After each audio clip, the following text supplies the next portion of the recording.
ukuthi noma uNkulunkulu abakhululile ezweni lokugcila kodwa abangenanga bonke ezweni lesethembiso.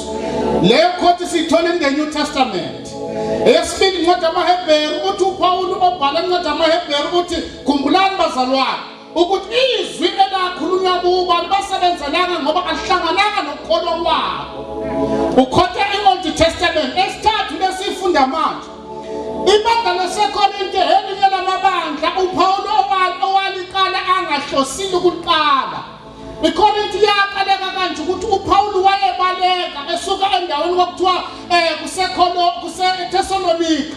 Uma esuka khona uPawulu bezingelwa wabalekela wafika eBeria, wasuka eBeria wangena eItaly waze wafika eKorinte. Mafika eKorinte wayeka lento yokushumayela. Wakhubeka wezenza lamatende wahlangana noAquila noPriscilla wakhubeka namatende wayeka lento yokukholwa ngenxa yesigameko esabayehlele eThesalonika. Lithi iBhayibheli wahlala khona 1.5 yeminyaka ekhona eKorinte kwaze kwaqhamuka umbiko osuka eThesalonika ulethwe oTimotheo ukuthi ibandla laseThesalonika liqhuba kahle kakhulu. Abazalwane balimukela ivangeli bakhona ngempela abazalwane baseThesalonika. Wasethi uPawulu angithi namandla lento angiqale phansi waqala ushumela ivangeli eKorinte. Mashumela ivangeli eKorinte baphenduka abantu baseKorinte kodwa kwakunemkhubakubanyana yayikhona eKorinte ngoba eKorinte kwakunethempeli likaAshera. Kwakhona abantu besifazane abagunda amakhanda ababangabaprofeti ethempelini lika-Ashera. Ukuphona bashumayeza baphenduka kodwa imikhuba yasethempelini lika-Ashera bangayiyeka bayithatha bazoqhubana nayo endlini kaNkulunkulu. Uma isahambile uPawulu ese-Efesu wathola imbiko ukuthi abazalwane baseKorinte akubufebe. Uma ubhala incwadi kusho iBhayibheli. Uma ubhala incwadi uPawulu uthi izwile abazalwane ukuthi phakathi kwenu akubufebe futhi ubufebe bukhona phakathi kwenu ngisho nawabezizwe abukho. Amen. Now lasifunda khona ukuthi uPawulu ngicela ukunginikeza isithombe kancane ngohambo labantwana bakwaIsrayeli. Uthi bazalwane kwayenzeka kanje uNkulunkulu babakhulula bonke ezweni lokugcina. Ngamanye amagama uMoses ehlangana noNkulunkulu kuchapter 3 incwadi kaExodus efika eGibhithe athi ngithunyose makade uthi ngizomemezela ukukhululwa kwenu. Kwasukuma inyanga kwasukuma abathakathi kwasukuma ney'mfebe zakhona eGibhithe sathi wafika uJehova bakhululwa bonke. Bhayibheli lithi bahamba 3 days bafika uLwandle Lubovu bakhempa. Emveni kwalo 3 days uMoses washaya ulwandle kwavuleka. Lithi iBhayibheli bawela bonke ney'mfebe zakhona nabathakathi bakhona ney'nyanga zakhona nabayenzisi bakhona bawela lonke uLwandle Lubovu. Lithi iBhayibheli bahamba iy'nsuku ey'ntathu bangawathola amazophuza baze bafika endaweni amazakhona ebaba. Lithi iBhayibheli bakhinkabuka bafaka emanzini abamntoke bawaphuza bonke. Hayi bazalwane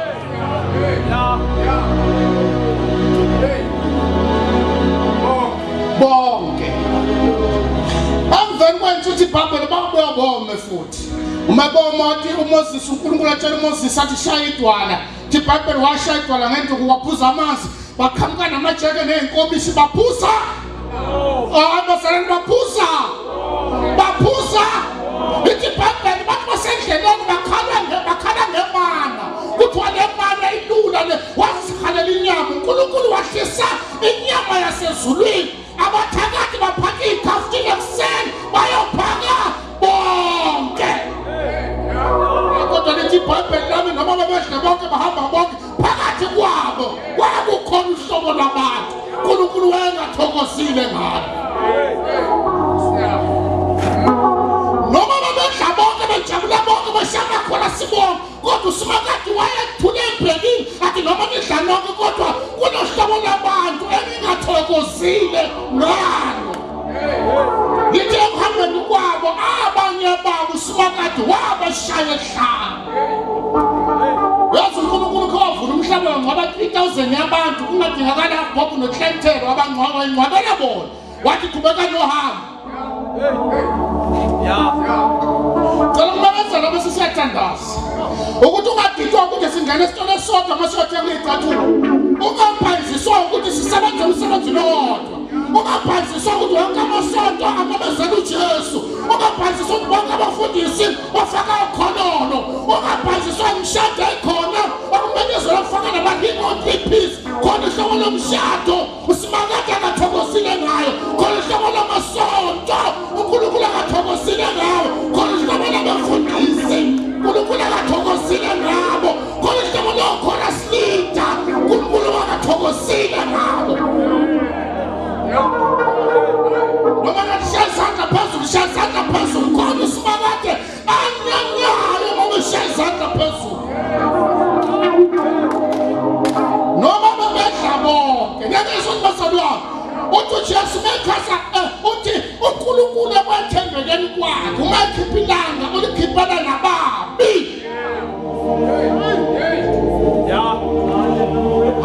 Bafata ke sitshela naliqiniso nje wena ubhayiziswa ukuthi lobuqili bakho benze wabenza uNkulunkulu wathula. Uthi chapter 50:23 incwadi yamaHubo uthi ukwenzile lokungathula. Ucabanga ukuthi ngifana nawe. Wena kulonyeni wakho ugcwele inkohliso. Uhlaba umfowenu ukwenzela ungathula. Ngizokushaya ukubeka phambi kwamehlo akho. Cela kumamezela ukuthi mhla uSimakade akasuka nento yakho.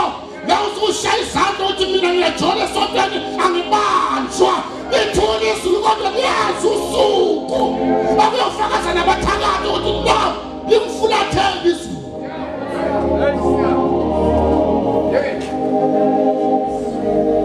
Bebedla bonke kodwa uSimakade wengathokozile ngakho.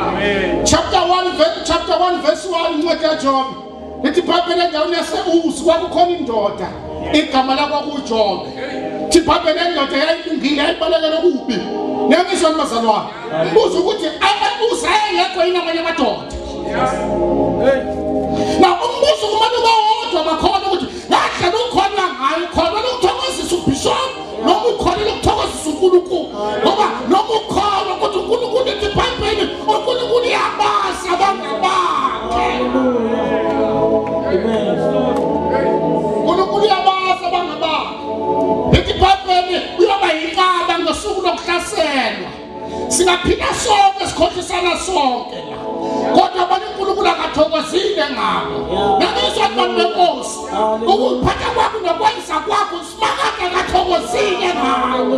Noma wena ubona sengathi lento yakho noma nje abantu bazalwa bona baxabana nasenabane ebhadi kakhulu ngoba lesingane zenu asilethu izwa kanjani vele angisimayela ngithi angeke nincishe ukudla vele akudlile. Yes, hallelujah. Mamathi sesaphila esikhathini la khona osisibethu laba bakholwayo laba basindisiwe banesibindi esinenyongo eceleni ukujola nomfana ongakholwa ofaka ama-T-bags okhalweni ophuzana nembiza.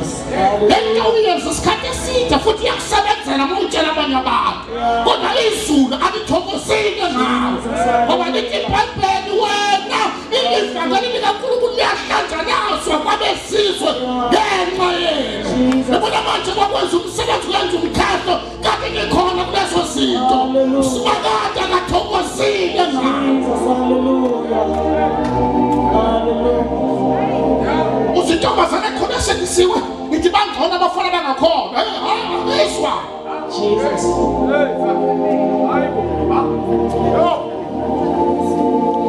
Musambuka.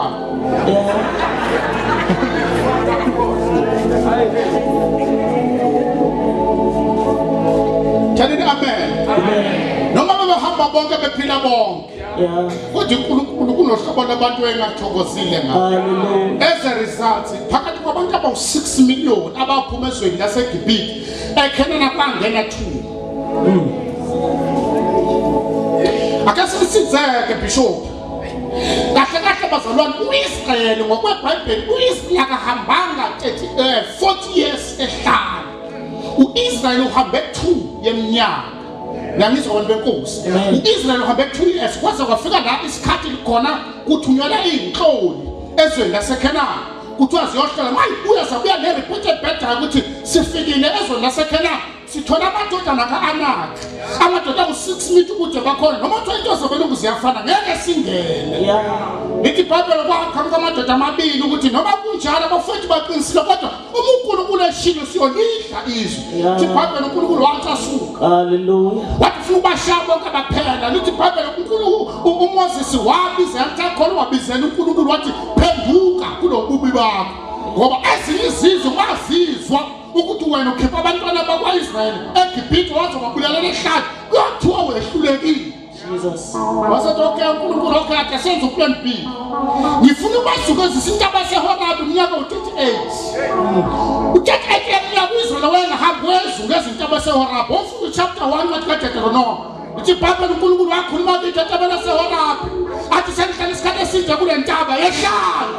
After 38 yeminyaka basukeza ndawonye. Jesus.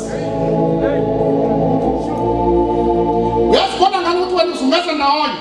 Ubona ukuthi lo nyaka ukhulelwe waxolela waphenduka wathi inamba kababa kaBoy ngonyaka uzayo somsendelo uPopayi baka-WhatsApp uthi I can't sleep without you phinde phutha elifanayo noma sewudisayidile usentabeni yaseHorabi bekuphutha elifanayo phinde into yodwa. Jesus. Hallelujah. Yabona abasuka esontweni labo baphuma namakhethenisi bazokhonza kumfundisi indabeni bakhishwa isizathu esifanayo ukuthi naphansi umyela kubizwa yifana kuphela ukuthi lo mzalwane ulinyazwa into yodwa ngoba inkinisa kalithandi eloza ufe uzungeza ndawonye. Jesus. Hallelujah. For 38 years noma